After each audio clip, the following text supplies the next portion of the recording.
distinguished guests, elected officials, judges, so many friends in the room.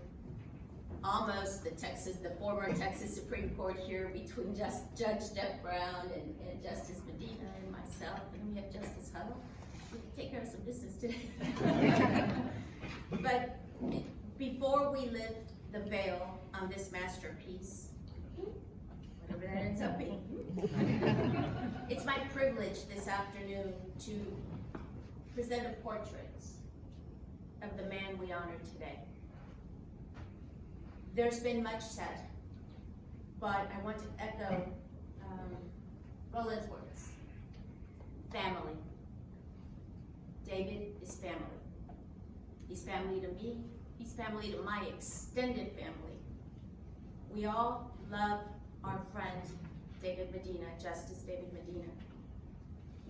Just as an artist captures the likeness of a person on canvas, as David Medina's former judicial colleague and longtime friend, I hope to capture the essence, to paint a picture of him as a judge and as a public servant.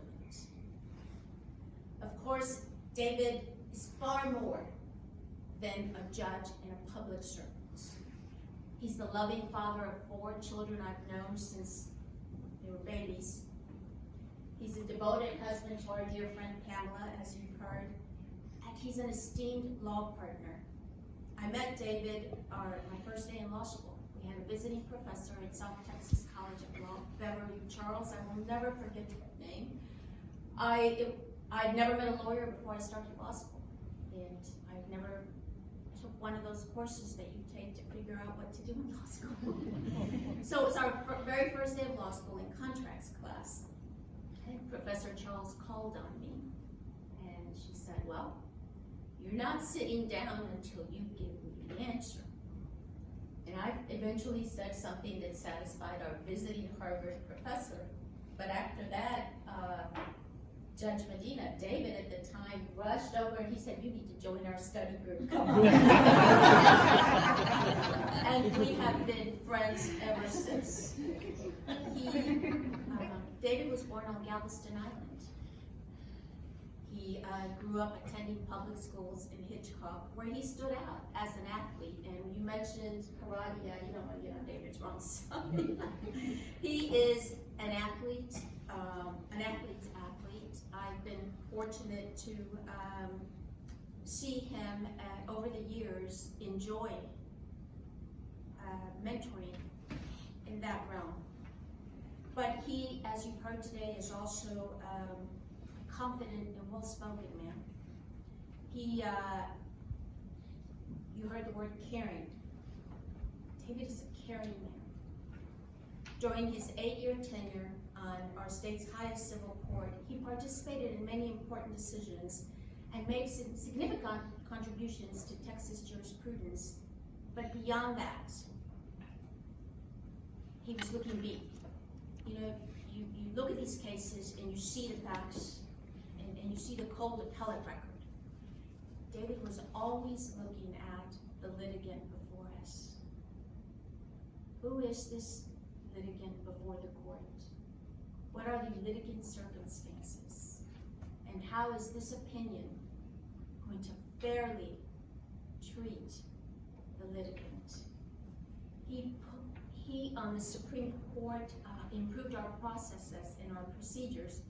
We never did manage to get rid of word perfect because they the heck wouldn't let us. They still use word perfect. But during his years in the Texas judiciary, he went beyond the daily work of a judge. The extra measure of devotion took many forms. He served as a frequent speaker, panelist for seminars, conferences, programs, and he also served as an adjunct professor for South Texas College of Law, where he taught advanced civil trial litigation, preparing and inspiring a new generation of courtroom advocates. David's good about sharing what he knows. He's just good about sharing. He's been a part of my journey in the law for as long as I know him. In 1999, when a vacancy came open on the district court, it was David who encouraged me to move forward, who shepherded the journey. And Frank, remember this, Frank Hartman. It was David. It was that mentor in David. He mentors law students, new lawyers, and there won't ever be a day when you call David Judge Medina, Justice Medina, and when you'll hear, I'm too busy, and maybe can I call you in 5 minutes, but he's always there. I'm fortunate now to work with Justice Medina at the Chamberlain law firm, Chamberlain Hrdlicka. And there's Kyle Hall, our litigation managing partner. You could get that right, Eva. It's coming. He and Juan Vasquez came by the house after I decided to leave the Supreme Court. And they drove all the way out to Cyprus, and we met. And the two of them, myself, my husband, we talked about these journeys in the law and how we have this obligation to look out for each other, and this obligation to open doors and create opportunities and to just be there for one another.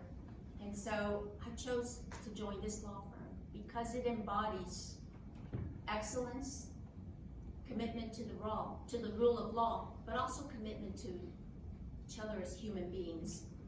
David took center stage at a special day at the courthouse. It's a civics education program designed for special education students.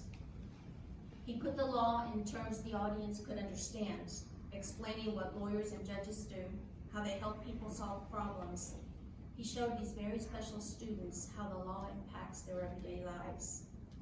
He even let them take turns wearing his judicial robe. He's earned many awards, as you've heard about.